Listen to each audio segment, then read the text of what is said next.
Hi viewers, welcome to our channel. ప్రస్తుతం మనతో పాటు ఇమ్మంది రామారావు గారు సీనియర్ జర్నలిస్ట్ ఉన్నారు. వారితో ఒకసారి మాట్లాడదాం. సార్ నమస్కారం. సార్ నమస్తే బాబు. సార్ కల్కి మూవీ మరి వాళ్ళ ప్రేక్షకుల ముందుకు వచ్చి బ్లాక్ బస్టర్ విజయాన్ని అయితే సాధించడం చూస్తున్నాం సార్. అన్ని దిక్కుల నుంచి కూడా అప్లాజ్ అయితే వస్తున్నాయి సార్.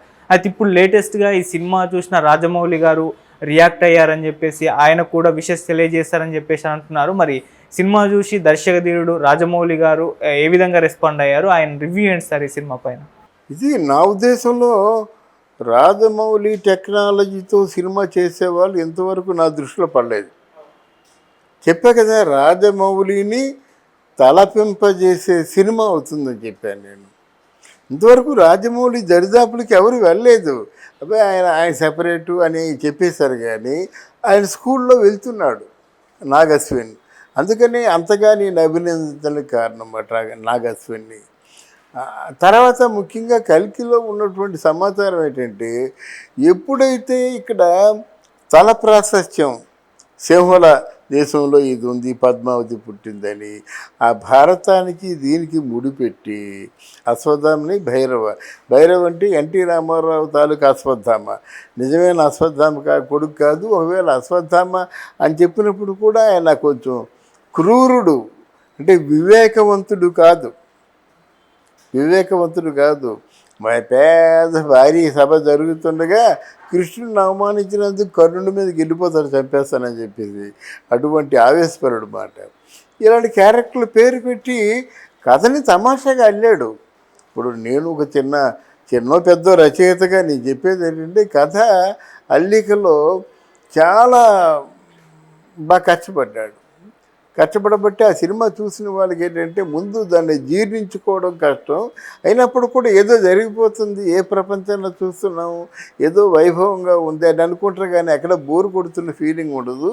ఆయన తెలివితేటలు సెకండ్ హాఫ్ మాత్రం చాలా బాగా చేయడం వల్ల లాస్ట్ బట్ 30 minutes అంటారు కదా, ఏ సినిమాకైనా లాస్ట్ బట్ 30 minutes లైఫ్ ఇస్తుంది అన్నమాట. అందువల్ల రాజమౌళి కూడా నిజంగా అంత పెద్ద డైరెక్టర్ అయి ఉండి ఈయనకి ఇనీషియల్ ఎర్లీ డేస్ అయినప్పుడు కూడా ఈయన్ని అభినందించడం మాత్రం ఆయన సంస్కారానికి దోహారు. డెఫినెట్గా ఆయన సంస్కారం అదే కదండి. పెద్దవాళ్ళు మాట చెప్తే ఆత్మస్థైర్యం వస్తుంది నాగశ్వరికి. ఆ తర్వాత ఇంతకంటే గొప్ప సినిమాలు చేయగలడు. మొదటి ఇట్ ఈజ్ అన్ ఎక్స్పెరిమెంట్ చేయడానికి ఎవరికి కూడా ధైర్యం లేదు. Because it is being produced by Ashwini Dutt, Vyjayanthi productions. ఆయన దమ్మున్న ప్రొడ్యూసర్ కనుక అందరూ సీదా సినిమాలు తీస్తున్నప్పుడు ఆయన భారీ బడ్జెట్ సినిమాలు తీసేవాడు అన్నమాట. అలవాటు ఎప్పుడు ఉంది. ఆ భారీ బడ్జెట్ సినిమాలు తీస్తేనే అశ్విని దత్తు హ్యాపీగా ఉంటాడు. ఆ రోజుల్లో రామానాయుడు, అశ్విని దత్తు వీళ్ళందరూ కూడా సమంగా, అంటే సమస్థాయిలో సినిమాలు తీసేవాళ్ళు. రామానాయుడికి ఏమి తక్కువ కాదు. రామానాయుడు బడ్జెట్ ఎంత అనుకుంటాడు, అశ్విని దత్ అంత అనుకోడు. ఇప్పుడు ఫర్ ఎగ్జాంపుల్ జగదేవి వీరుడు, అతిలో సుందరి ఆ బడ్జెట్ ముందు అనుకుంది కాదు, అనుకున్న దానికంటే ఎక్కువైంది. అదే రామానాయుడు అయితే కొంచెం జాగ్రత్తగా ఆలోచిస్తాడు అన్నమాట. ఎప్పుడు కంట్రోల్డ్గా ఉంటారు. ఈ కంట్రోల్డ్గా ఉండు ఆయనకి ఒకటే కదా మరి వచ్చింది సినిమా. జగదేక వీరుడు, అతిలోక సుందరి అనే సినిమా ఒకటే వచ్చింది. తర్వాత ఆ సినిమా స్థాయిలో ఇంకెవరూ సినిమా తీయలేదు కదా. అది అశ్విని దత్. మరి ఆ తాలూకా బ్యానరు తాలూకా స్థాయిని ఎక్కడ కూడా ఆయన పాడు చేయకుండా నిలబెట్టాడు.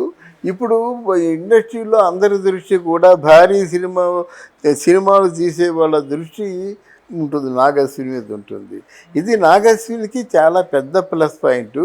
నాగశ్విని తర్వాత ప్రభాస్ మార్కులు కొట్టేస్తాడు.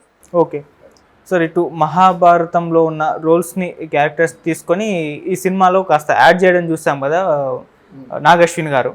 అలాగే డ్రీమ్ ప్రాజెక్ట్, రాజమౌళి గారు డ్రీమ్ ప్రాజెక్ట్ కూడా మహాభారతం తీయడం అని చెప్పేసి, సో వీళ్ళిద్దరూ కలిసి మహాభారతం ప్లాన్ చేసే ఛాన్స్ ఏమన్నా ఉందంటారు? ఇద్దరే కదా బాబు. అంతకుముందు దాసరి నారాయణరావు చేశారు కదా. ఇప్పుడు దాని పేరు కొటకటాల రుద్రయ్య మహాభారతమే, కర్ణుడును కుంతిని, అలాగే ఎన్ని ఉన్నాయి. కలియుగ మహాభారతమే, మనూరు పాండవులు మహాభారతమే. అలాగమాట మహాభారతానికి రిలవెంట్గా ఉన్న సబ్జెక్టులు ఏదైనా సూపర్ హిట్టే. అదే చేశాడు ఈయన. అందువల్ల తెలివైన పని చేశాడు. డెఫినెట్గా మనం తెలుగువాడైనందుకు మనం గర్వపడతాం అన్నమాట. సార్ ఇప్పుడు కల్కి సినిమా చూసిన తర్వాత చాలామంది అభిమానులు రాజమౌళి గారికి కాంపిటీషన్ ఇచ్చే డైరెక్టర్ కూడా దొరికాడు అని చెప్పేసి కొన్ని కామెంట్స్ ఈ విధంగా పెట్టడం చూస్తున్నాం. మరి దీనిపై మీ ఒపీనియన్ సార్? అది మనం అనకూడదండి. ఇప్పుడు ఎందుకంటే ఆయన సిద్ధహస్తుడు. అంటే మొదటి సినిమా నుంచి ఇవాళ వరకు 10 ఎన్నో సినిమాలు తీశాడు కదా. ఆ 10 సినిమాలు సూపర్ హిట్ చేసినటువంటి డైరెక్టర్ ఎక్కడ? ఈ రెండో సినిమాతోనే ఒక నిర్ణయానికి రాలేం కదా. ఆయనతో పోలిస్తే కష్టంగా ఉంటుంది కదా. ఇప్పుడు ఎవరో వచ్చి ఇప్పుడు మన ప్రభాస్తో మరి విజయ్ దేవరకొండ ప్రభాస్ లాగే ఉంటాడు. ఆ ఎత్తు we cannot compare Vijay Devarakonda with Prabhas కదా. అలాగే మొత్తం రాజమౌళిని తలపింపజేసే విధంగా సినిమా ఉందని చెప్పాం, మరపింపజేసే విధంగా ఉందని చెప్పలేదు కదా. ఈయన పోటీ కాదు కదా, ఈయన పోటీ కాదు. ఇప్పుడు నాగశ్విన్ మహాభారతం తీసేయగలడా? ఈయన మీద ఎవరైనా 1000 కోట్లు ఖర్చు పెట్టగలడా? అందువల్ల ఆ పోటీకి తప్పు అంటాను. అలాగే ఇంకొక రైవల్రీ కూడా సార్, ఇప్పుడు కల్కి మూవీ వచ్చింది కదా, ఇది బాహుబలి 2 రికార్డులను బ్రేక్ చేస్తుందా, అసలు ఎంతవరకు కలెక్ట్ చేస్తుందని ఒక డిబేట్ కూడా సోషల్ మీడియాలో రన్ అవుతుంది సార్. దీనిపైన మీ ఒపీనియన్, ఎంతవరకు కలెక్ట్ చేయొచ్చు అంటారు? ఇక్కడ ఒక క్లియర్గా చెప్పింది ఏంటంటే, అది బాహుబలిలో కథ విజువల్ వండర్సే కాదు, కథలో కూడా సన్నివేశ పరంగా మహాభారతాన్ని గుర్తు చేసే సన్నివేశాలు ఉన్నాయి. తర్వాత హీరో క్యారెక్టర్ని ఏం చేశారంటే చాలా మధురంగా మలుచుకున్నారు. అది ఇప్పుడు పచ్చబుట్టేసిన పాట ఉందనుకోండి, ఒక రెబల్ లేడీ, ఒక ఇది అటవిక యువతి ప్రేమలో పడితే ఎంత ఘాటుగా ప్రేమలో పడుతుంది. తర్వాత ఆ సన్నివేశాల పరంగా ఏ సన్నివేశానికి ఆ సన్నివేశమే హైస్లో ఉంది. దీంట్లో మెలో డ్రామాలు ఉండవు, దాంట్లో మెలో డ్రామా ఉంటుంది. ఇప్పుడు ఆవిడ ఉంది కదా మన అనుష్క, ఆ పొలంలో ఏరుకోవడం, ఆ పొలంలో పెట్టి ఆ విలన్ని చంపేద్దాం అనుకోవడం. ఆయన బాహుబలి మన అమరేంద్ర భూపతి, తర్తకేదో ఉంది ఇంకా యంగ్లో ఉన్నవాడికి మహేంద్ర భూపతి, వీళ్ళిద్దరి మధ్య వైవిధ్యాన్ని చూపించడం, ఇవన్నీ కూడా మనకు ఒక మంచి ఫ్యామిలీ డ్రామా. మహాభారతాన్ని తీసి పక్కన పెట్టినట్టయితే ఒక గొప్ప ఫ్యామిలీ డ్రామా కనిపిస్తుంది అన్నమాట. అక్కడ ఏంటంటే మనకి కళ్ళల్లో తడి కనిపిస్తుంది. ఇది అలా కాదు, ఊపిరి బిగుసుకొని చూస్తున్నమాట. ఎంత బాగుంది, ఎంత బాగుంది, ఇది ఎక్కడ తీసిపోతారు కదా అని చూస్తున్నాం. చూస్తే మొత్తానికి కథ ఒకటి కాదు, ఈ కథ 2 అని చెప్పాడు. అలాగే బాహుబలిలో కూడా కట్టప్ప అమరేంద్ర భూపతిని ఎందుకు చంపాడు? బాహుబలి అంతే. అది అంటే ఎందుకు చంపాడని చెప్పి చంపేశాడు ప్రేక్షకులందరినీ. మళ్ళీ రెండో సినిమా వచ్చినంత వరకు కూడా పెద్ద సస్పెన్స్. ఆఖరికి భారతదేశ ప్రధానమంత్రి కూడా కట్టప్ప ఎందుకు చెప్పాడు అనేటువంటి ప్రశ్న వేసే స్థాయికి వెళ్ళింది ఆ సినిమా. ఇది వేరు. అదో మంచి మెలో డ్రామా, మధురంగా ఉంటుంది, మంచి ఫీల్ ఉంది ఆ సినిమాలో. ఈ సినిమాలో ఫీల్ ఉంది కానీ నాన్ కంపేర్ టు బాహుబలి కాదు. ఈ లొకేషన్స్ అంత మంచి లొకేషన్స్ అండి, చాలా మంచి. ఇది వేరు.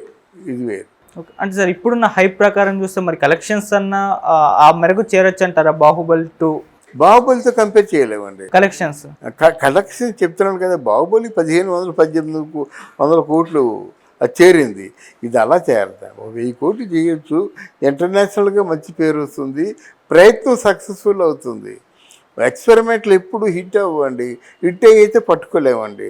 పట్టుకున్నా దానికి ఒక పరిధి ఉంటుంది, అంతకంటే ఎక్కువ చూడరు. అందువల్ల ఇది experimental and successful super hit movie that can reach ఎక్కువ most of the percentage of the youth. అది okay sir, thank you so much. Thank you అమ్మా, థ్యాంక్ యూ వెరీ మచ్.